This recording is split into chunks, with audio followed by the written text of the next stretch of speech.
19ஆம் சங்கீதம். வானங்கள் தேவனுடைய மகிமையை வெளிப்படுத்துகிறது. ஆகாய விரிவு அவருடைய கரங்களின் கிரியையை அறிவிக்கிறது.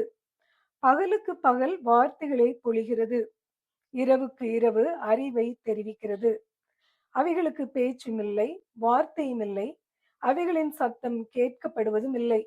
ஆகிலும் அவைகளின் சத்தம் பூமி எங்கும், அவைகளின் வசனங்கள் பூச்சக்கரத்து கடைசி வரைக்கும் செல்லுகிறது.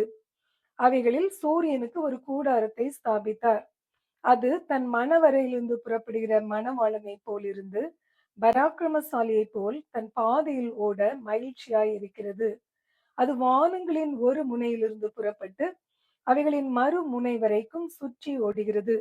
அதன் காந்திக்கு மறைவானது ஒன்றுமில்லை. கர்த்தருடைய வேதம் குறைவற்றதும் ஆத்துமாவை உயிர்ப்பிக்கிறதுமாயிருக்கிறது. கர்த்தருடைய சாட்சி சத்தியமும் பேதையை ஞானியாக்கிறதுமாய் இருக்கிறது. கர்த்தருடைய நியாயங்கள் செம்மையும் இருதயத்தை சந்தோஷிப்பிக்கிறதுமாய் இருக்கிறது. கர்த்தருடைய கற்பனை தூய்மையும் கண்களை தெளிவிக்கிறதுமாய் இருக்கிறது. கர்த்தருக்கு பயப்படுகிற பயம் சுத்தமும் என்றைக்கும் நிலைக்கிறதுமாய் இருக்கிறது. கர்த்தருடைய நியாயங்கள் உண்மையும் அவைகள் அனைத்தும் நீதியுமாய் இருக்கிறது. அவைகள் பொன்னிலும் மிகுந்த பசும் பொன்னிலும் விரும்பப்படத்தக்கதும் தேனிலும் தேன் கூட்டிலிருந்து ஒழுகும் தெளி தேனிலும் மதுரமுள்ளதுமாய் இருக்கிறது. அன்றியும் அவைகளால் உமது அடியேன் எச்சரிக்கப்படுகிறேன். அவைகளை கைக்கொள்கிறதினால் மிகுந்த பலன் உண்டு. தன் பிழைகளை உணர்கிறவன் யார்?